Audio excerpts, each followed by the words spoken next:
kalau sudah pada titik istilahnya berkeluhan, misalnya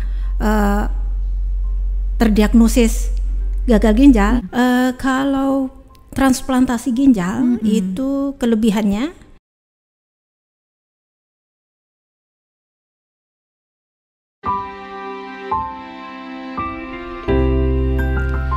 Assalamualaikum warahmatullahi wabarakatuh. Selamat pagi pendengar setia Radio Surapraja yang pertama dan utama untuk semua.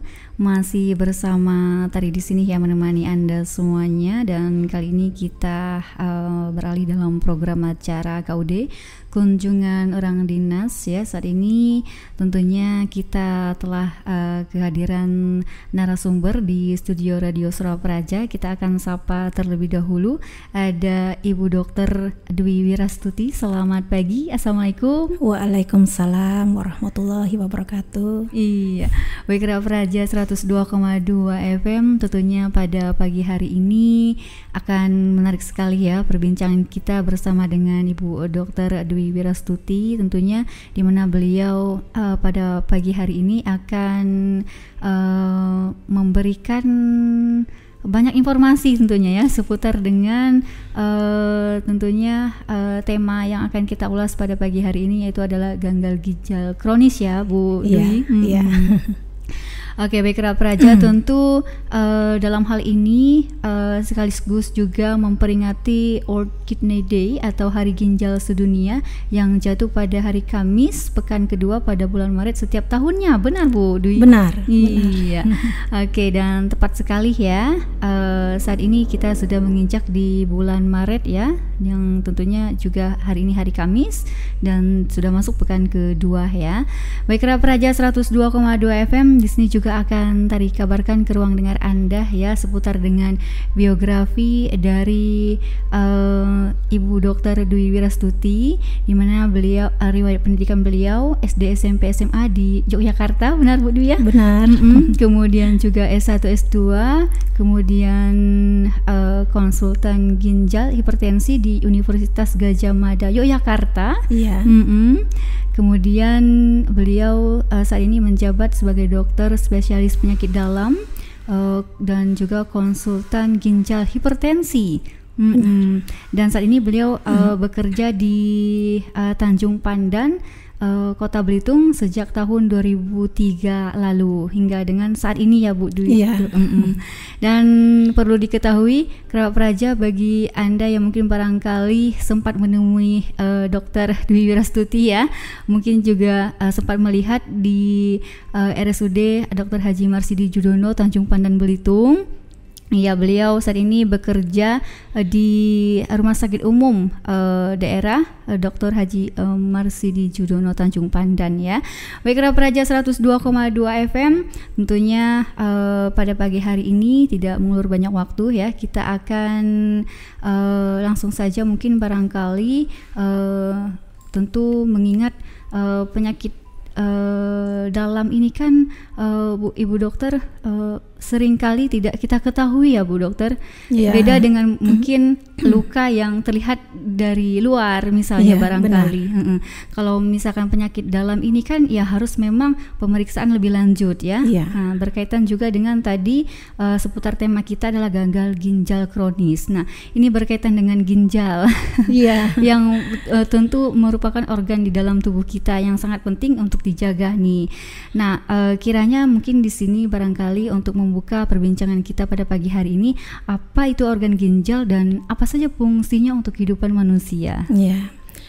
Terima kasih Kak Tari yang telah memberikan kesempatan kepada saya untuk mengisi di Suara Praja ini. Jadi kita ketahui ginjal itu memang sangat kecil ya. Cuma manfaatnya sungguh luar biasa. Jadi ginjal itu ada dua, kanan dan kiri. Dia letaknya itu ada di rongga perut bagian belakang. Ada dua, kalau misal bisa diukur itu sebesar kepalan orang manusia tersebut sendiri. Jadi bisa kita bayangkan tangan kita sendiri. Nah, sebesar itulah ginjal tersebut. Sedangkan manfaatnya, fungsinya antara lain adalah untuk pertama keseimbangan cairan tubuh. Jadi jika cairan tubuh berlebihan, maka ginjal akan berusaha mengeluarkannya sesuai dengan kebutuhan yang ada di dalam tubuh. Perlu diketahui bahwa ginjal itu dapat menyaring darah sebanyak 120 sampai 150 liter per hari. Jadi kalau dipikir ya banyak sekali ya. Kalau misal dipakai galon itu bisa sampai 10 galon ya. 10 galon misalnya. Nah itu. Kemudian yang kedua itu dia menstabilkan atau menjaga keseimbangan elektrolit. Elektrolit antaranya natrium, kalium, klorida, magnesium, kalsium. Nah itu yang semuanya itu benar-benar harus diatur agar tidak berlebihan dan tidak kurang di dalam badan. Yang selanjutnya adalah untuk mengatur keseimbangan asam basa. Asam basa ini juga berguna untuk keseimbangan dari sel-sel tubuh. Kemudian selanjutnya adalah menyeimbangkan dia memperbaiki atau membantu memproduksi sel darah merah. Jadi di dalam ginjal ini ada hormon yang gunanya dia membantu tubuh untuk mematangkan sel darah merah sehingga sel darah merah itu menjadi sel darah merah yang dewasa yang bisa dipakai sehari-hari. Nah itu. Jadi sangat penting sekali tentunya fungsi dari organ ginjal kita di dalam tubuh ini ya, Ibu Dokter. Ada satu lagi, ginjal ini dia memproduksi renin di mana hormon tersebut mengatur tekanan darah. Nah jadi kadang tekanan darah ini harus kita pantau terus untuk melihat kondisi ginjalnya. Jadi kaitannya ada berarti ya antara tekanan darah dengan ginjal tadi. Berarti sangat kuat sekali. Sangat kuat sekali. Jadi mungkin barangkali mereka yang mengidap hipertensi mungkin harus rutin mengecek ya, Bu Dokter. Evaluasinya sebenarnya 6 bulan sekali. 6 bulan sekali. 6 bulan sekali, bisa 1 tahun sekali. Nanti dilihat perkembangan tiap pemeriksaan tersebut. Oke. Baik, Kera Praja 102,2 FM itulah tadi yang telah disampaikan oleh Ibu Dr. Dwi Wirastuti ya. Apa itu organ ginjal dan apa saja fungsinya untuk kehidupan manusia, tentu sangat penting sekali ya bagi kita dalam menjalani kehidupan ini. Maka oleh karena itu penting sekali untuk dijaga ya Ibu Dokter. Iya, benar sekali. Iya. Dan tentunya Kera Praja di sini juga kita ingin tahu lebih jauh ya juga tentu rekan-rekan di rumah apa saja kiranya penyebab penyakit gagal ginjal nih Ibu Dokter. Jadi kalau secara global penyakit gagal ginjal itu dapat disebabkan oleh 3 hal. Jadi hal-hal yang sebelum darah itu masuk ke ginjal. Nah, itu namanya prerenal. Kemudian antara lain misal dehidrasi, ya kurang cairan seperti itu. Kemudian yang selanjutnya adalah penyakit yang memang dia menyerang ginjal tersebut. Misal ada infeksi di ginjal, ada batu di ginjal, kemudian ada racun-racun yang secara langsung dia merusak ginjal tersebut. Yang ketiga itu hal di luar ginjal sesudah darah itu masuk. Bisa juga batu juga bisa mengakibatkan itu. Biasanya batu kan ada di saluran ginjal tuh, dari ginjal sampai ke kandung kencing. Nah itu kalau misal terjadi sumbatan di situ juga akan mempengaruhi fungsi ginjal tersebut. Jadi tidak berjalan sesuai dengan ininya misal fungsinya jadi ginjal ya Bu Dokter. Karena ya harusnya kan istilahnya misal ada batu di salurannya. Nah, sedangkan dia itu menyumbat. Otomatis aliran air kemih tidak bisa sampai ke kandung kencing. Nah, jadi lama-lama ginjal itu membengkak. terbendung di situ, fungsinya mulai menurun sedikit demi sedikit. Nah, selain batu ini juga bisa selanjutnya karena tumor. Tumor itu bisa dari ginjalnya sendiri atau bisa dari luar, misal desakan dari organ-organ yang lain. Oke, jadi banyak sekali penyebab-penyebabnya Ibu Dokter ya. Untuk yang menyebabkan penyakit gagal ginjal kronis ini ya, salah satunya tadi sempat Ibu Dokter Dwi sampaikan, yaitu adalah dehidrasi. Mengapa nih Bu Dokter tidak boleh sampai dehidrasi nih, jangan sampai misalnya merusak ginjal tadi? Karena kalau dehidrasi itu sirkulasi peredaran darah di ginjal itu kan tidak lancar. Jadi nanti lama-lama bisa misal berlangsung lebih dari 3 bulan, itu dapat mempengaruhi fungsi ginjal itu sendiri, tubulusnya, kemudian glomerulusnya, seperti itu. Jadi ya memang harus dijaga untuk cairan di dalam tubuh ya Ibu Dokter. Mungkin mencukupi asupan cairan, misalnya lebih baik, alangkah lebih bagus, lebih baiknya minum air putih nih Ibu Dokter ya. Iya, benar sekali. Apalagi sekarang ini banyak sekali ya minuman yang instan ya. Instan itu kan banyak pengawet, banyak mungkin kandungan gula yang sintetis, jadi berangsur-angsur lama itu mengendap di ginjal, mempengaruhi fungsi ginjalnya secara perlahan, ya bisa jadi nanti merusak ginjal tersebut. Iya, jadi memang harus bisa memilih ya, dari minuman makanan yang kita konsumsi ya Ibu Dokter. Oke, baik Kera Praja 102,2 FM. Itulah berikut tadi beberapa penyebab gagal ginjal tentunya yang telah disampaikan oleh Ibu Dokter Dwi Wirastuti ya pada pagi hari ini bersama kita di Radio Suara Praja. Tentu juga nanti kita akan berbincang lebih jauh bersama dengan Ibu Dokter. Ada berapa macam nih kiranya gagal ginjal? Sesaat lagi ya, tetaplah bersama kami di Radio Suara Praja yang pertama dan utama untuk semua.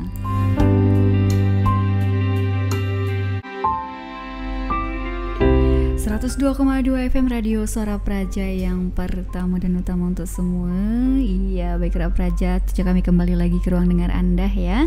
Dan tentunya masih bersama dengan Ibu Dokter Dwi Wirastuti yang tentunya berbagi informasi seputar dengan penyakit dalam ya. Tentunya pada pagi hari ini di mana kita mengangkat sebuah tema, itu gagal ginjal kronis. Tentunya ini merupakan salah satu organ tubuh yang sangat penting sekali yang patut kita jaga ya kesehatannya, karena untuk keberlangsungan hidup kita tentunya. Iya, baik Kera Praja, tentu di sini juga kita ingin mengetahui lebih jauh ya, ada berapa macam nih Ibu Dokter terkait dengan gagal ginjal ini? Jadi gagal ginjal ini bisa dibedakan menjadi 2. Yang pertama adalah gagal ginjal akut, di mana gagal ginjal akut ini kejadiannya sangat mendadak, dan nanti bisa kembali normal lagi. Kemudian yang kedua adalah gagal ginjal kronis, di mana kerusakan dari ginjal tersebut sudah tidak bisa diperbaiki. Biasanya kita memantau kondisi pasien itu selama 3 bulan. Kalau dalam waktu 3 bulan tersebut pasien itu kondisi ginjalnya masih tetap sama, maksudnya bermasalah, rusak, berarti dia sudah memasuki kondisi gagal ginjal kronis. Gitu. Iya. Jadi itulah beberapa macam diantaranya telah disampaikan oleh Ibu Dokter Dwi Wirastuti ya, seputar dengan berapa macam gagal ginjal tadi. Jadi tadi ada gagal ginjal ya, akut yang terjadinya mendadak.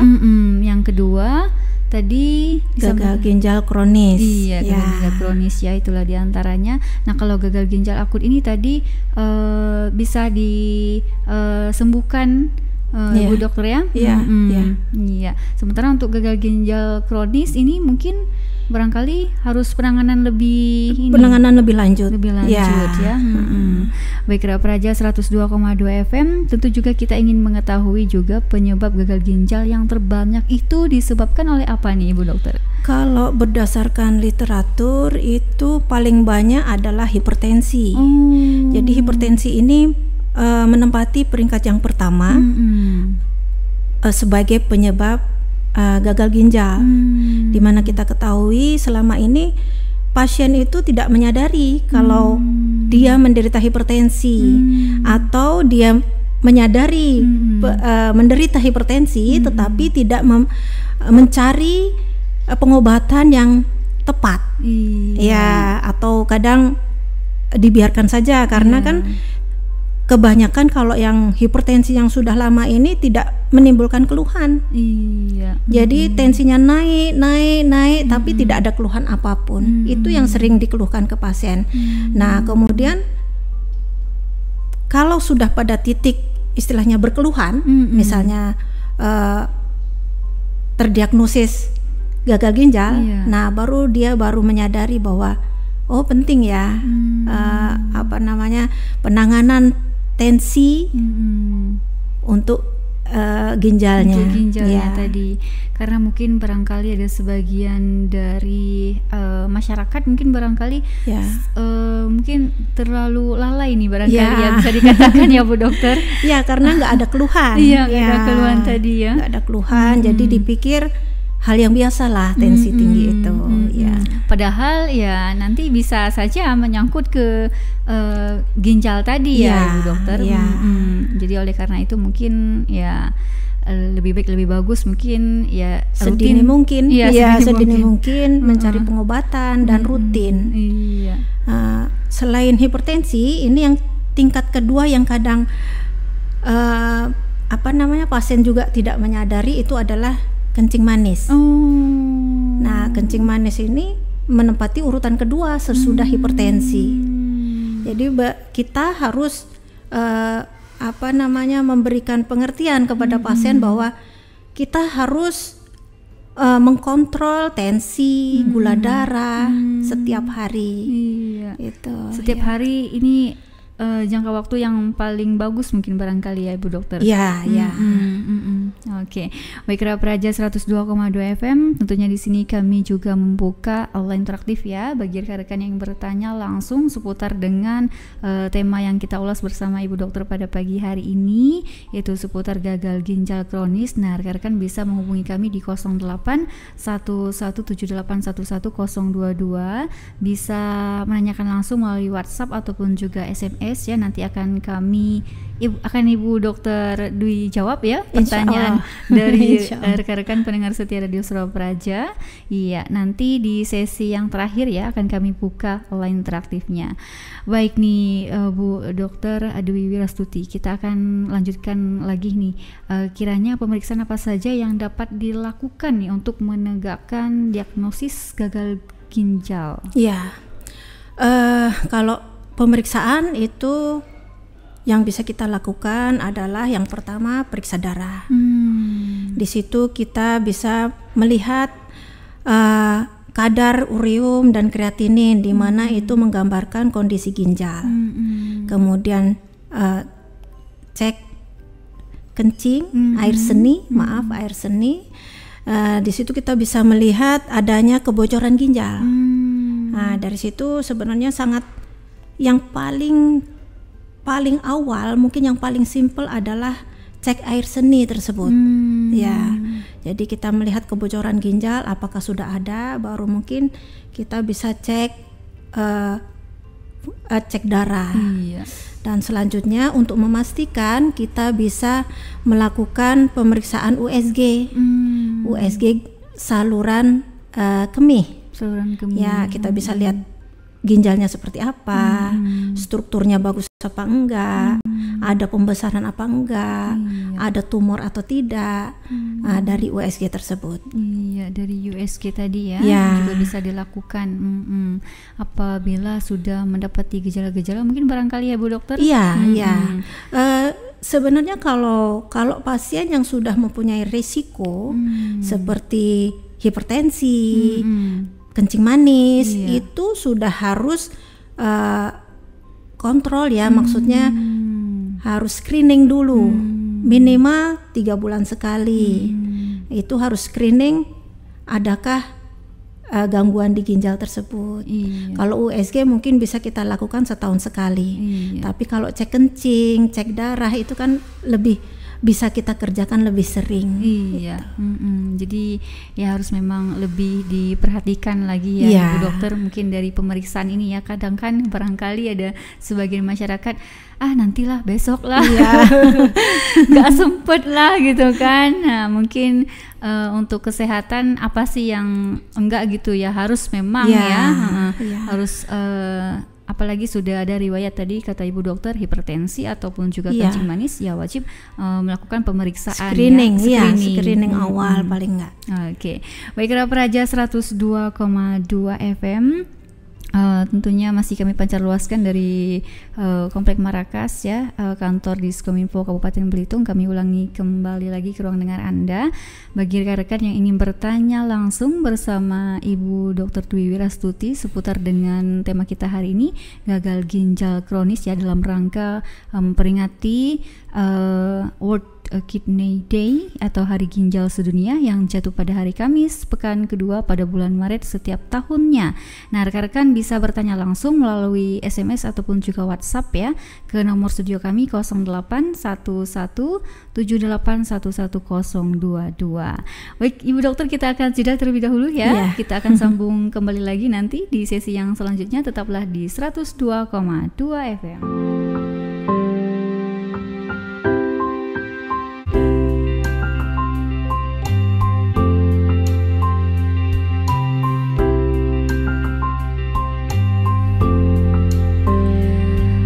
102,2 FM masih kami pancar luaskan dari Komplek Marakas, tepatnya di kantor Dinas Komunikasi dan Informatika Kabupaten Belitung. Iya, masih bersama dengan Ibu Dr. Dwi Wirastuti ya. Sungguh menarik sekali perbincangan kita pada pagi hari ini dan semoga banyak memberikan manfaat ya dengan apa yang disampaikan oleh Ibu Dr. Dwi Wirastuti tentunya pada pagi hari ini terkait dengan mungkin kesehatan ginjal ya untuk tubuh kita sendiri. Ya, baik Ibu Dokter, langsung saja nih perbincangan kita pada pagi hari ini untuk seseorang yang sudah terkena gagal ginjal nih misalnya. Nah, metode pengobatan apa yang bisa mereka lakukan agar tetap bisa beraktivitas sehari-hari? Terapi dari pasien yang sudah mengalami gagal ginjal kronis itu ada 2 intinya ya. Jadi yang pertama adalah transplantasi ginjal. Transplantasi ginjal ini caranya dengan memindahkan ginjal dari orang yang normal, orang sehat ke ginjal penderita. Nah, itu prosesnya dengan proses operasi ya dan pemeriksaan yang panjang. Nah, yang kedua adalah dialisis, cuci darah. Di mana cuci darah ini ada 2 juga. Yang pertama adalah cuci darah yang menggunakan alat mesin. Ya, seperti di rumah sakit itu ada, seperti di Rumah Sakit Marsidi Judono juga sudah tersedia. Kemudian yang kedua adalah metode cuci darah yang memanfaatkan membran yang ada di perut pasien. Ya, jadi ini awalnya juga kita lakukan operasi dulu untuk pemasangan kateter. Nah, sesudah itu baru dipakai untuk pasien setiap harinya. Jadi pasien yang tentunya mengalami gagal ginjal tadi, mereka buang air seninya melalui kateter tadi ya, Ibu Dokter? Iya. Kateter ini hanya sebagai media untuk memasukkan dan mengeluarkan cairan yang akan membantu membersihkan darah di tubuh pasien tersebut. Iya, baik-baik. Nah, kan sebagian dari masyarakat mungkin kalau sudah divonis gagal ginjal biasanya ada shock nih Bu Dokter. Iya, iya. Karena kan itu merupakan organ yang sangat penting sekali ya untuk kita ya dalam menjalani kehidupan ini. Nah, kalau Ibu Dokter melihat hal itu bagaimana nih kiranya? Apa yang bisa dikasih motivasi atau semangat bagi para penderita gagal ginjal yang mungkin barangkali saat ini sedang mendengarkan di studio Radio Suara Praja? Kalau menurut saya gagal ginjal itu bukan akhir segalanya ya. Jadi masih banyak cara atau tindakan medis yang bisa dikerjakan untuk mempertahankan hidup pasien tersebut. Yang tadi saya sebut seperti transplantasi ginjal, cuci darah, itu masih bisa dikerjakan. Jadi kalau kita melihat istilahnya memikirkan hidup mati seseorang, itu tidak ada yang tahu. Jadi alangkah baiknya tetap mensyukuri apa yang dia terima, kemudian mencari solusinya. Jadi alhamdulillah di RSUD Marsido Djudono sudah tersedia cuci darah yang menggunakan mesin. Jadi bukan alasan lagi untuk tidak ada jalan keluar. Kita tidak perlu mengirim pasien ke Jakarta, kita tidak perlu mengirim pasien ke Bangka karena sudah tersedia di Rumah Sakit Marsido Djudono.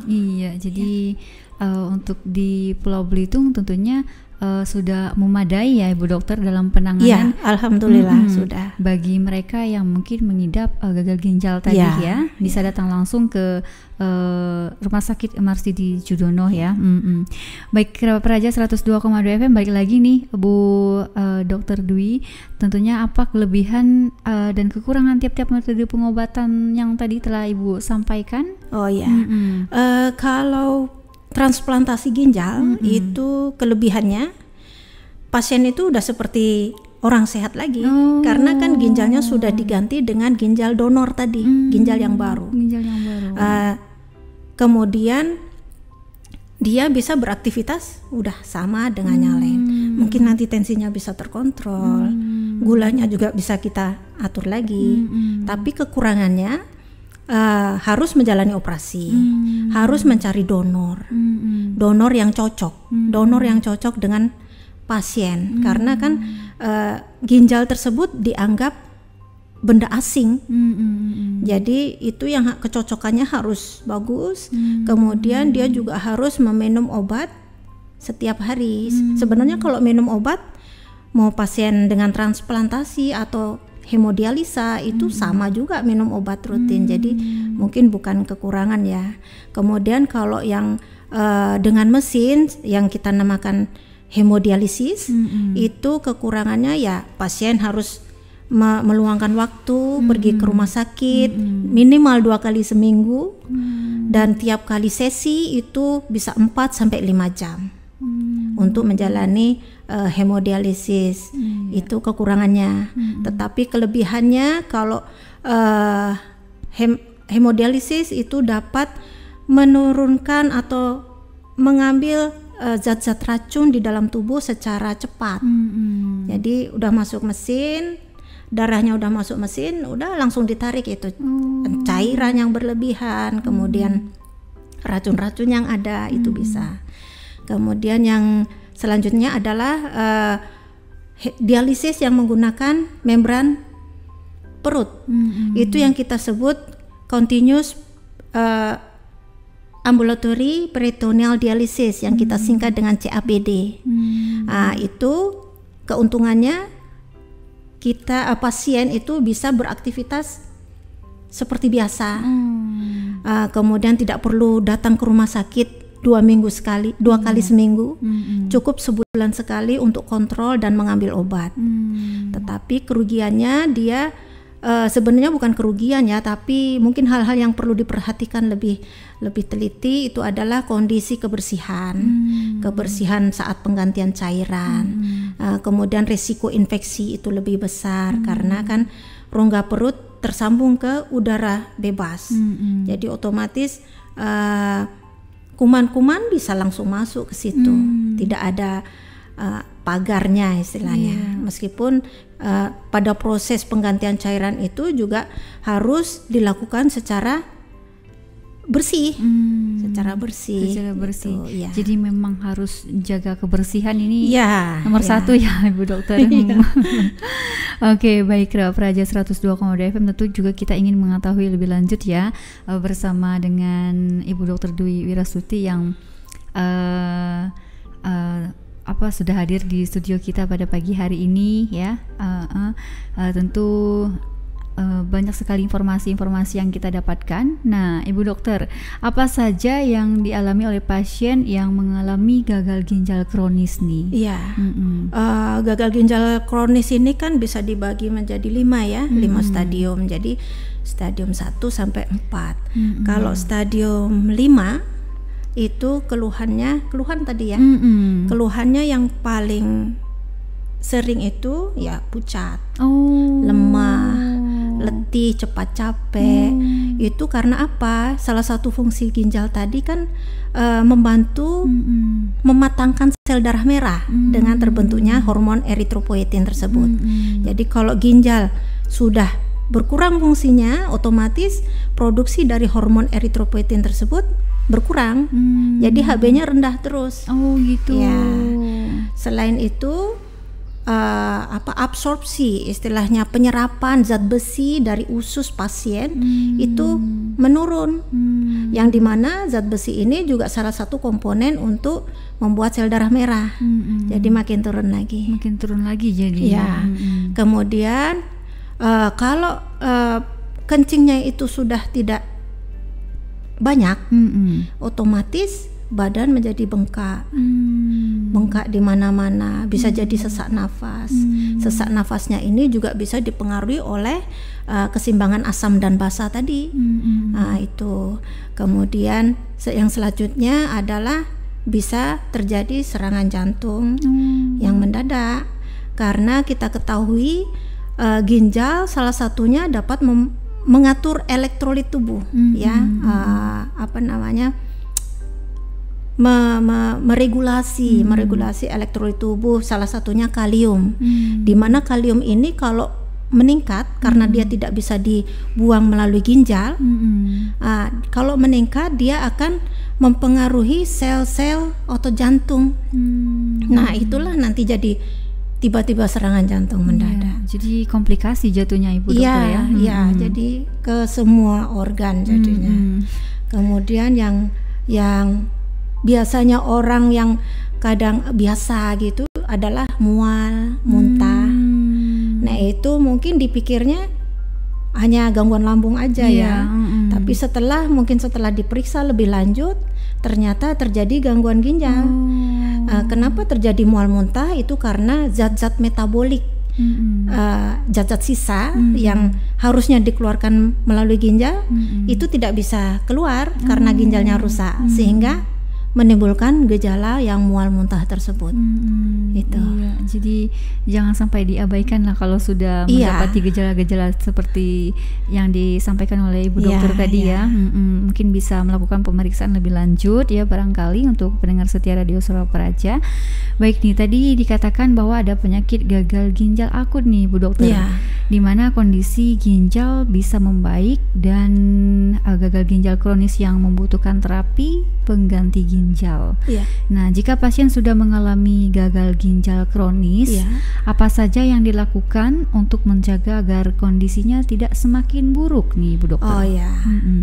Yang pertama adalah jika ada kontrol faktor risiko. Faktor risiko itu salah satunya adalah hipertensi, kemudian gula darah, kolesterol. Selanjutnya perbaiki gaya hidup. Ya, kemudian atur pola makan. Karena makan seperti protein tinggi itu kan kalau diolah oleh tubuh itu akan menghasilkan zat-zat racun yang dapat meningkat di darah. Kemudian mungkin batasi asupan makanan yang mengandung banyak kalium. Itu cairan juga harus dibatasi. Nanti bisa kita hitung lagi antara cairan yang keluar itu yaitu dari keringat dan dari air seni. Nanti bisa kita hitung berapa kebutuhan pasien tersebut selama 24 jam. Oke, baik. Jadi itulah beberapa langkah-langkah yang bisa dicoba atau diterapkan oleh rekan-rekan pendengar setia Radio Surau Praja di rumah ya. Jadi tadi sempat disampaikan oleh Ibu Dokter bahwa harus menerapkan pola hidup sehat. Iya, salah benar satu sekali.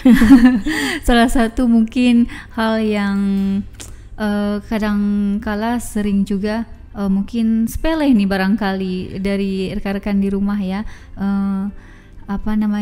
Untuk menjaga pola hidup sehat, padahal itu sangat penting sekali ya Ibu Dokter. Iya, benar. Misalnya menerapkan pola hidup sehat dengan makanan-makanan yang tentunya makanan sehat. Dengan makanan sehat, mungkin minuman yang dikonsumsi juga harus sehat. Iya. Tidak banyak bahan pengawet, tidak banyak zat-zat pemanis buatan. Iya, betul. Bukan makanan dan minuman yang instan. Itu mungkin kelihatannya simple ya, tapi kadang susah untuk dikerjakan. Oke. Baik, Kera Praja 102,2 FM. Kami akan kembali sesaat lagi. Tetaplah di Radio Surau Praja yang pertama dan utama untuk semua. Tetap pantau terus ya perbincangan kita bersama dengan Ibu Dokter Dwi Wirastuti ya pada pagi hari ini dengan mengangkat sebuah tema gagal ginjal kronis. Tentunya kami ulangi kembali lagi bagi rekan-rekan kami pendengar setia Radio Surau Praja yang ingin bertanya secara langsung bersama dengan Ibu Dokter Dwi Wirastuti bisa menelpon ke nomor studio kami di 081178111022. Nanti pertanyaan yang disampaikan oleh rekan-rekan kami pendengar setia Radio Surau Praja akan dijawab oleh Ibu Dokter ya di ruang dengar Anda. Tetaplah di 102,2 FM, kami akan membuka hal interaktif di sesi yang keempat nanti.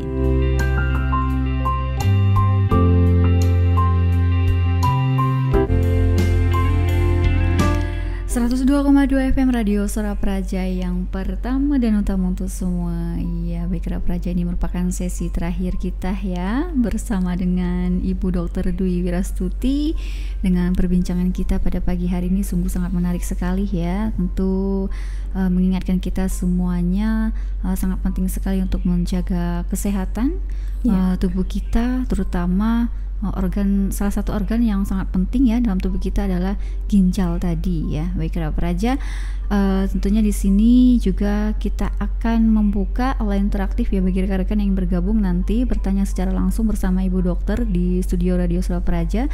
Bisa menghubungi kami di 081178111022. Iya, sembari kita menunggu rekan-rekan yang ingin bergabung, Ibu Dokter, kita lanjutkan lagi perbincangan kita pada pagi hari ini. Iya.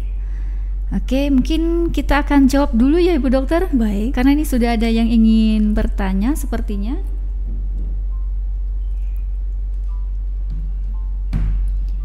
Iya, kita jawab dengan Bang Karu ya di seputaran Bulutumbang. Selamat pagi. Halo. Halo, Assalamualaikum. Waalaikumsalam. Selamat pagi, Dokter. Selamat pagi, Pak. Assalamualaikum. Waalaikumsalam warahmatullahi wabarakatuh. Ini Bapak Tempuari kan pernah ke Ibu, tak salah ya, Kamis kemarin. Nah, terus obat kan saya makan, Dok. Iya. Nah, terus tapi yang sakitnya ini, Dok ya, kering di kulit, Dok. Kering di kulit, di daging sama di tulang hangat bekas, Dok. Di sebelah mana, Pak? Kiri kanan, Dok. Pinggang itu ya? Di betis, Dok. Oh, di betis. Apa kira-kira yang harus dimakan, obat atau obat makan apa misalkan yang diperlukan untuk nyerinya itu ya?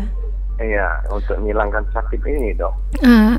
Iya. Panas, pedas, sakit, Dok.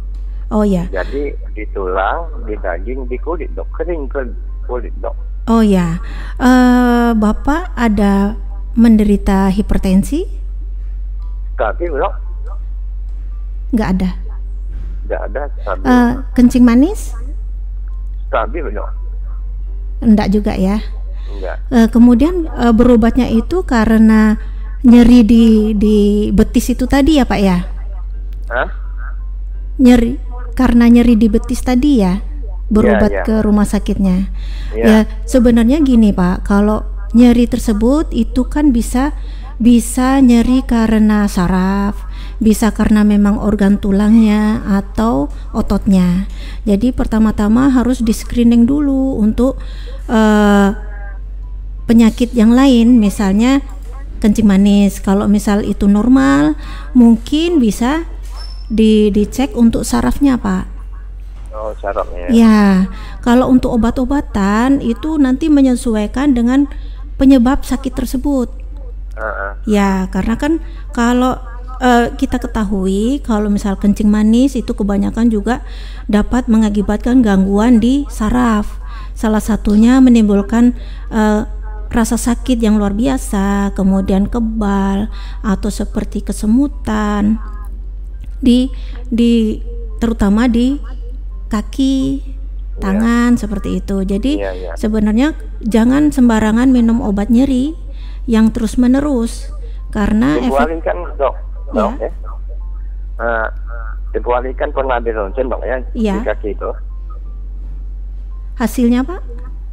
Hasil kan dokter bilang kan bagus, ada tidak patah.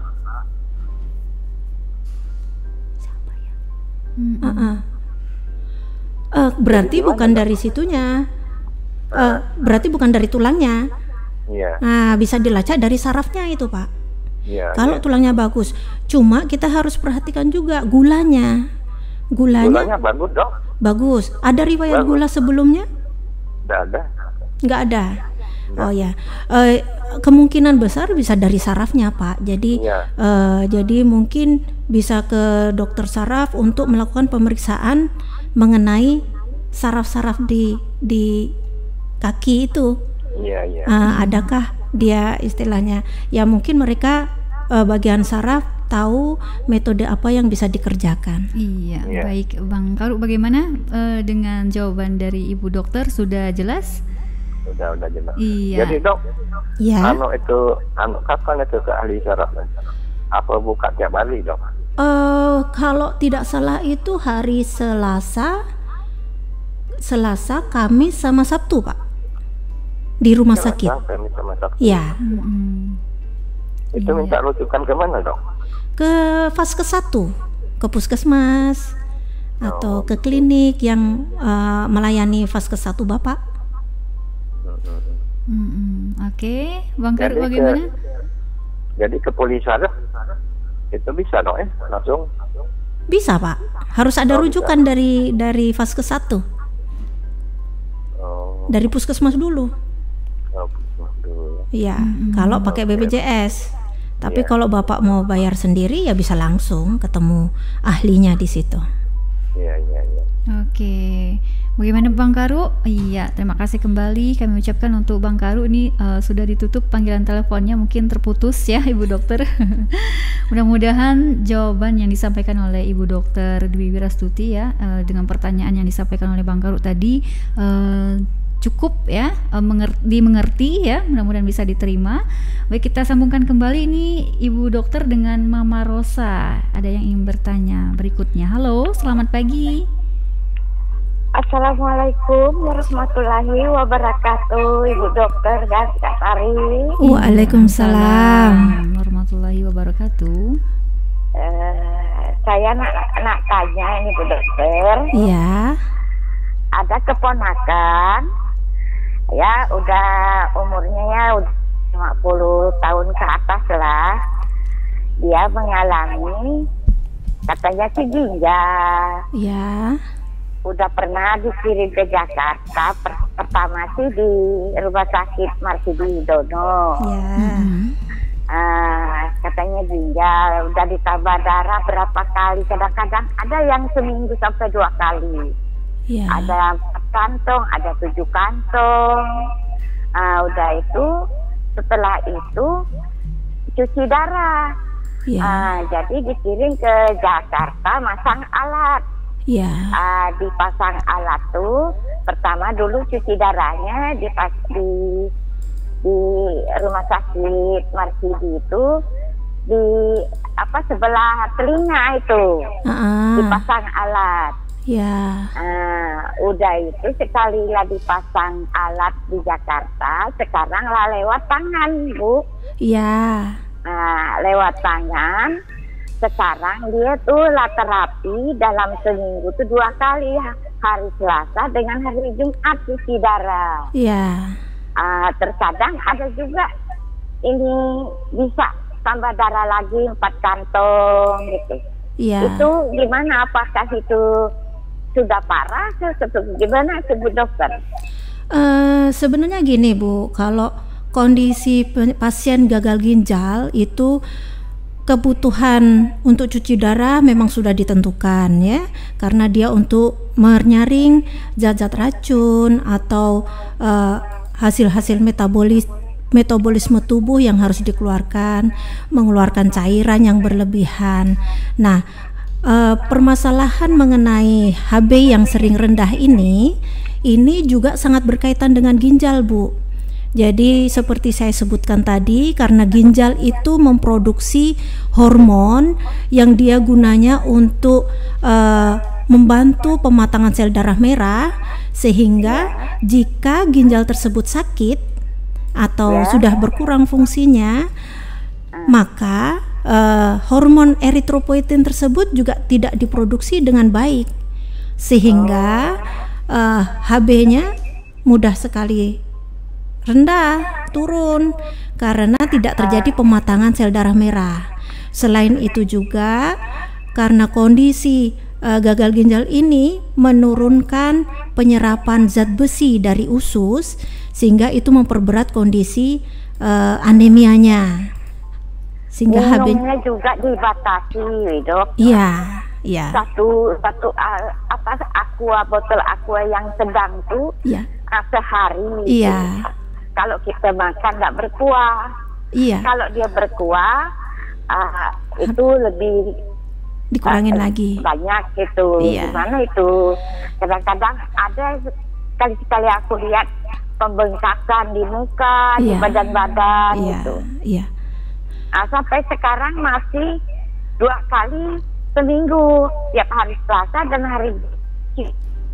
Iya, iya Bu. Jadi kembali lagi ke fungsi ginjal tersebut. Jadi fungsi ginjal itu juga mengeluarkan cairan yang berlebihan di dalam tubuh. Kalau misal ginjalnya sudah rusak, otomatis dia penyaringan cairan dari dalam tubuh itu kan tidak berfungsi. Jadi kadang kita tahu pasien itu kencingnya hanya sedikit, misal hanya 100. Benar gitu Dok, aku tanya sih. Iya, jadi otomatis kalau kita cairan yang keluar dari air seni itu sedikit, ya kita harus batasi minuman yang masuk. Karena kalau buang air kecil. Iya, buang air kecilnya. Kalau buang air kecilnya sedikit, cairan yang masuk jangan banyak, karena nanti bisa ngumpul di badan, jadi bengkak, Bu. Iya. Aku sih cuma tanya aja karena ada keluarga gitu, ponakan yang tepung parit itu sih. Itulah. Iya. Oke, baik Mama Rosa, adakah kiranya lebih lanjut yang ingin ditanyakan? Apakah sudah cukup? Cuman itu aja lah Dok. Cuman nanya itu, soalnya kan kadang-kadang seminggu tuh biasa nambah darah 4 kantong, kadang-kadang lebih. Udah itu inilah tiap hari Selasa sama Jumat tuh cuci harus darah. Iya. Sampai kadang-kadang 4-5 jam gitu. Iya. Ini nunggu itu cuci darahnya selesai gitu. Jadi itu nggak parah, itu nggak Dok ya? Kalau sebenarnya kalau disebut parah ya kalau sudah stadium 5 udah membutuhkan terapi pengganti ginjal seperti cuci darah, itu ya sudah stadium akhir Bu. Cuma alatnya ini kan gunanya untuk membantu tubuh pasien mengeluarkan racun-racun atau cairan yang tidak bisa dikeluarkan dari ginjal. Ya, kalau disebut parah ya memang udah stadium akhir soalnya, Bu.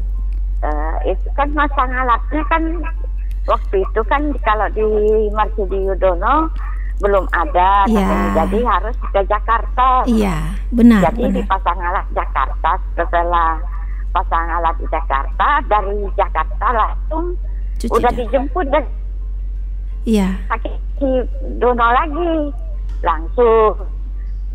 Di sekarang posisi alat tuh di tangan. Iya benar, Bu. Itu namanya kalau bisa kita sebut namanya AV shunt. Jadi dia metodenya adalah menggabungkan antara vena dengan arteri. Jadi agar pembuluh darahnya menjadi besar. Dimana dengan pembuluh darah besar tersebut akses untuk cuci darahnya menjadi lebih lancar. Itu yang diharapkan. Gitu, Dok ya. Oke. Iya, Bu. Baik. Makasih. Assalamualaikum warahmatullahi wabarakatuh. Waalaikumsalam. Waalaikumsalam warahmatullahi wabarakatuh. Ya, baik Kera Praja 102,2 FM. Tadi sempat Mama Rosa ya bergabung bersama kita, bertanya dengan Ibu Dr. Dwi Wirastuti. Semoga jawaban yang disampaikan oleh Ibu Dokter ini bisa menjawab ya segala pertanyaan yang tentunya tadi sempat disampaikan oleh Mama Rosa. Ya, baik, selanjutnya kami membuka satu penelpon lagi. Bagi yang bertanya silahkan. Sepertinya tadi ada Madam Nande yang sempat menghubungi nomor studio Radio Surabaya Praja ya, mungkin bisa menghubungi kembali. Iya, apakah jika ada ingin ditanyakan ya kepada Ibu Dokter? Saat ini kita sambungkan dengan Mama Nelly Murni. Iya, selamat pagi. Halo. Assalamualaikum, selamat pagi Tari. Iya, pagi juga. Gimana Mama Nelly pertanyaannya? Mama mau menanya ya. Mama mau tanya dengan Ibu Dokter. Iya. Ini gejala ginjal gitu maksudnya ya tadi. Gejala ginjal. Iya. Mau tanya ini di pinggul ini ada sakit gitu. Apa itu ada kaitan dengan gejala ginjal? Di pinggul ya, Bu? Iya, di pinggul. Pinggul berarti tulang dekat tulang duduk ini ya, Bu ya? Iya. Kalau melihat posisinya sih sepertinya bukan dari ginjal, tetapi harus dipastikan lagi, Bu. Itu harus dilakukan pemeriksaan karena kalau posisi ginjal itu sebenarnya ada di punggung tengah ya, kira-kira di tengah ke bawah. Tengah ke bawah. Jadi kalau dada ini, kalau misal kita raba tulang belakang itu, tulang rusuk belakang paling akhir. Nah, posisi ginjal itu di situ. Nah, untuk mengetahui bahwa ibu sakit ginjal apa enggak, itu harus dilakukan pemeriksaan. Terutama yang penting adalah cek kencing, air seni, kemudian cek darah. Kalau air seninya sih lancar gitu ya, lancar, biasa. Cuman pinggul ini kalau ibaratnya kita bergerak hilang, Dok. Tahu kita baru bangun tidur, rasa benar gitu. Iya.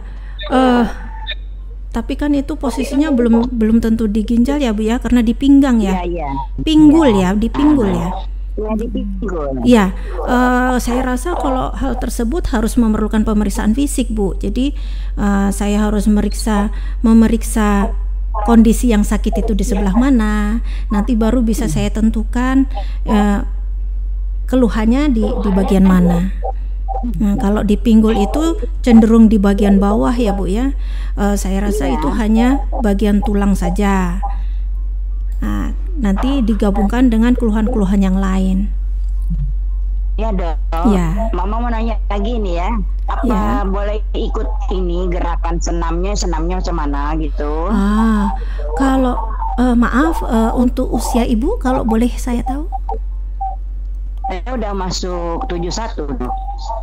Oh ya, 71 itu usia very elderly ya Bu ya. Jadi kalau usia segitu sebaiknya olahraganya itu olahraga yang ringan. Ada namanya olahraga lansia. Jadi dia tidak memakai hentakan, hanya mungkin istilahnya lambaian tangan pelan-pelan, gerakan badan itu dengan irama yang lembut seperti itu. Tapi kalau hentakan-hentakan sudah tidak diizinkan lagi. Ya. Tapi masih bisa kan ngikutin olahraga sakit pinggul ini Kak Dok? Bisa disesuaikan ya Bu ya. Jangan istilahnya saya bilang bisa kemudian semua olahraga Ibu kerjakan. Karena dengan usia 71 itu tentunya sudah terjadi pengeroposan tulang di mana-mana dan risiko untuk nyeri sendi, nyeri tulang itu sangat besar. Ya Dok. Ya. Ya, terima kasih Dok. Sama-sama Bu. Assalamualaikum warahmatullahi wabarakatuh. Waalaikumsalam warahmatullahi wabarakatuh. Ya, baik, kami ucapkan terima kasih untuk Mama Nelly Murni yang sudah bergabung bersama kita tentunya di 102,2 FM ya. Bertanya langsung bersama dengan Ibu Dr. Dwi Wirastuti. Semoga jawaban yang disampaikan oleh Ibu Dokter tadi bisa menjawab pertanyaan yang disampaikan oleh beliau tadi ya. Baik, kerabat Praja, tentunya di sini tadi sempat ada yang mengirimkan pesan singkat nih Ibu Dokter dari Bang LA. Iya, yang menanyakan kalau sering terjadi sakit pinggang, apakah itu bisa efeknya ke ginjal katanya? Kalau hanya sakit pinggang saja, sebenarnya kita harus cari tahu ya, sakit pinggangnya ini karena apa? Apakah memang berkaitan dengan ginjalnya sendiri, ataukah hanya ototnya? Karena kalau pinggang itu kan organnya banyak, ada otot, ada tulang, ada ginjal yang ada di dalamnya. Jadi harus kita pilah-pilah dulu. Itu harus dicari tahu sedini mungkin. Jangan sampai kita pasien itu minum obat nyeri secara terus menerus, karena nanti itu yang efeknya juga akan mempengaruhi ke ginjal juga. Jadi obat nyeri yang diminum secara terus menerus juga akan merusak struktur dari ginjalnya, kemudian fungsinya juga menurun. Jadi harus dicari tahu dulu, diagnosis dulu, penyebab nyeri pada pinggangnya itu apa. Karena kalau sakit ginjal bisa jadi itu nyeri juga di pinggang. Seperti itu. Sakit batu juga, batu saluran kemih misal kayak gitu juga bisa menimbulkan hal yang sama. Jadi harus dicari tahu dulu penyebab sakit pinggangnya. Sakit pinggangnya itu tadi yang apa intinya. Iya.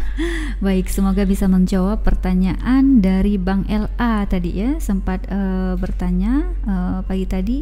Iya, bersama dengan Ibu Dokter Dwi Wirastuti. Selanjutnya ini ada dari Kinoi. Maaf katanya di luar topik Bu Dokter. Saya mau tanya di RSUD Marsidi Judono adakah dokter spesialis kulit? Iya. Untuk saat ini belum ada. Iya. Belum ada. Iya. Baik, untuk Kinoi ini sudah dijawab oleh Ibu Dokter ya. Untuk saat ini belum ada. Oke, tadi sempat juga menghubungi Madam Nande ya. Iya, mungkin Madam bisa menghubungi kembali barangkali ada yang ingin ditanyakan bersama dengan Ibu Dokter kita di studio pada pagi hari ini seputar dengan tema kita gagal ginjal kronis ya. Iya, tentunya kami masih membuka line interaktif. Ya, sembari kita menunggu penelpon selanjutnya Ibu Dokter, kita akan lanjutkan lagi perbincangan kita. Nah, adakah komplikasi yang bisa terjadi dan yang harus diwaspadai oleh penderita penyakit gagal ginjal? Ya, komplikasi yang sering terjadi pada pasien dengan gagal ginjal adalah serangan jantung, penyakit gagal jantung, kemudian dapat juga terjadi stroke yang bisa, ya kita nggak bisa menentukan kapan itu terjadi. Itu risikonya. Itulah beberapa risikonya ya. Saat ini kita sambungkan terlebih dahulu ya Ibu Dokter dengan Madam Nande. Selamat pagi, Assalamualaikum. Halo. Halo. Iya. Bagaimana dengan Madam? Pertanyaan yang ingin disampaikan dengan Ibu Dokter, silahkan. Selamat pagi, Bu Dokter. Pagi. Pagi, Bu. Ya, terima kasih pencerahannya pagi ini. Saya mau tanya, Bu, saya kan suka konsumsi air herbal ya, saya bikin sendiri daun talang namanya tuh. Daun talang katanya Ibu Dokter. Daun talang. Jadi saya itu udah lama sekali minum itu pas mau tidur 1 gelas kecil, tidur habis sholat subuh 1 gelas kecil. Nah, fix sih badan saya, alhamdulillah. Pertanyaan saya, apakah ada efek samping ya nanti itu? Kalau sebenarnya kalau yang daun talang ya. Iya. Yang termasuk pengobatan herbal mungkin ya, Madam ini. Oh ya. Ya, saya sih kategorinya herbal ya itu ya. Iya. Begini Bu, segala macam obat atau meskipun herbal atau kimia itu harus melalui pemeriksaan, namanya pemeriksaan uji klinis ya. Jadi berapa dosis yang harus dipakai, kemudian cara minumnya seperti apa, cara menggunakannya seperti apa, itu harus ada uji klinis. Jadi kalau yang daun talang ini, maaf untuk sementara ini saya belum pernah membaca literatur yang sesuai dengan kondisi ibu, jadi saya tidak bisa memberikan arahan atau masukan mengenai hal tersebut. Tapi yang saya rasakan tuh kalau saya periksa itu aman aja semua, Bu. Oh ya, alhamdulillah. Ya, cuma walaupun saya ngopi, termasuk pengopi ya 12 hari dengan kopi hitam yang keras tuh, alhamdulillah lah, enggak ada masalah gitu. Oh ya, cuma kalau saya harus ada istilahnya literatur ya, maksudnya bukti klinis yang harus bisa saya sampaikan. Kalau yang ini terus terang saya belum pernah baca, Bu. Iya, dan salam, karena saya dulu kan awalnya saya dengar tuh bahwa ada tips untuk mencegah penyakit mah ya. Iya. Asam urat, asam lambung, salah satunya itu gitu secara herbal gitu kata. Jadi saya tiap malam tuh minum itu dengan dosis 10 lembar daun salam besar atau kalau yang kecil 12.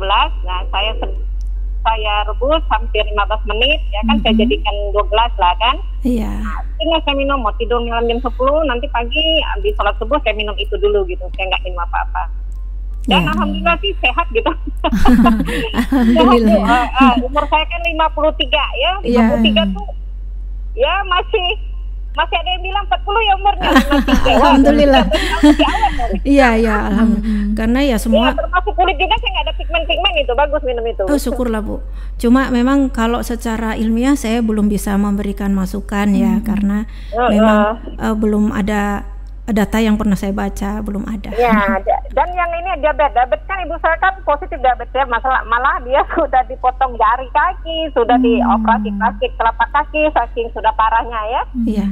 Tapi bagus, gula saya bagus, alhamdulillah. Oh gitu ya. Iya. Oke. Oh ya, dulu saya pernah kena asam urat itu, hampir 9, karena saya kan dulu kerja di kantoran atau masih saya di luar kan. Jadi banyak duduk, minum kopinya banyak, mungkin itu kali ya. Nah, setelah saya minum ini udah stabil Bu, udah 5. Syukurlah. Berarti harus ada penelitian lanjutan itu Bu. Ya, jadi mudah-mudahan saya cuma ngomong untuk saya, kadang saya takut juga kecuali untuk bestie saya lah. Kalau untuk bestie saya berani lah jarang. Ini gitu. Lebih murah kan Bu daripada herbal lain 1,5 juta beli. Iya benar. Oke Bu, terima kasih ya. Sama-sama Bu. Terima kasih kembali untuk Waalaikumsalam. Terima kasih kami ucapkan untuk Madam Nande yang sudah bergabung bersama kita di 102,2 FM. Ya baik Bu Dokter, tidak terasa sekali ya perbincangan kita pada pagi hari ini. Di studio telah menunjukkan pukul 10:17 waktu Indonesia bagian Barat. Untuk interaktif kami tutup ya, karena waktu kita sudah di penghujung acara. Iya, sebelum kita mengakhiri perbincangan kita pada pagi hari ini ya Ibu Dokter, satu pertanyaan penutup ya.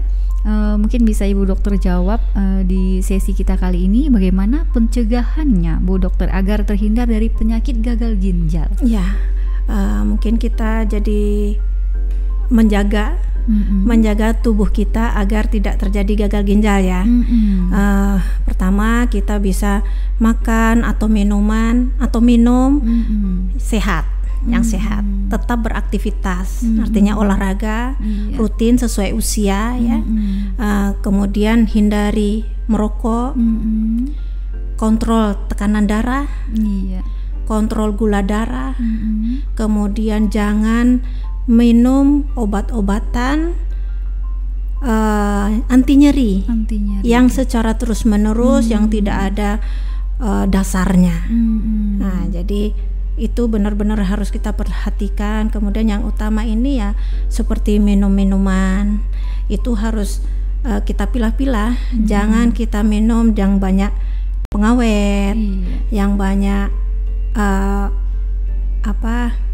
pemanis buatan, minuman instan itu juga mohon dihindari. Ataupun kalau misal minum ya dibatasin, jangan setiap hari minum seperti itu. Perbanyak minum air putih, itu yang paling baik. Yang paling baik air putih tadi ya dokter. Oke, jadi untuk tadi sempat juga disarankan oleh Ibu Dokter jangan melupakan olahraga. Misalnya olahraga yang terbaik ini untuk kita misalnya di usia 20 hingga 40 ke atas, baiknya itu rentangnya berapa lama nih Ibu Dokter? Kalau yang paling bagus itu 1 jam sehari, 5 kali dalam seminggu. 5 kali dalam seminggu. Itu yang paling ideal. Gitu. Jadi 1 jam sehari 5 kali dalam seminggu ya. Ini mungkin bisa diterapkan oleh pendengar setia Radio Surau Praja barangkali di rumah ya, yang ingin mulai dari sekarang melakukan atau menerapkan pola hidup sehat ya, selain dari memilih makanan yang sehat tadi. Baik Ibu Dokter, terima kasih telah hadir di studio Radio Surau Praja pada pagi hari ini mengisi ruang dengar kita tentunya dalam program acara KUD Kunjungan Orang Dinas ya, dengan tema kita pada pagi hari ini yaitu gagal ginjal kronis. Ini cukup antusias sekali dari masyarakat Belitung, pendengar setia Radio Surau Praja yang telah bertanya secara langsung kepada Ibu Dokter. Semoga jawaban yang disampaikan oleh Ibu Dokter ini bisa menjawab ya pertanyaan-pertanyaan yang disampaikan oleh rekan-rekan kita di rumah ya. Cukup mendapatkan informasi tentunya dari Ibu Dokter pada pagi hari ini. Terima kasih banyak telah hadir juga kita sampaikan kepada Ibu Dokter Dwi Wirastuti. Baik Kerabat Praja, demikian kami ucapkan terima kasih dan sampai jumpa. Wassalamualaikum warahmatullahi wabarakatuh. Waalaikumsalam.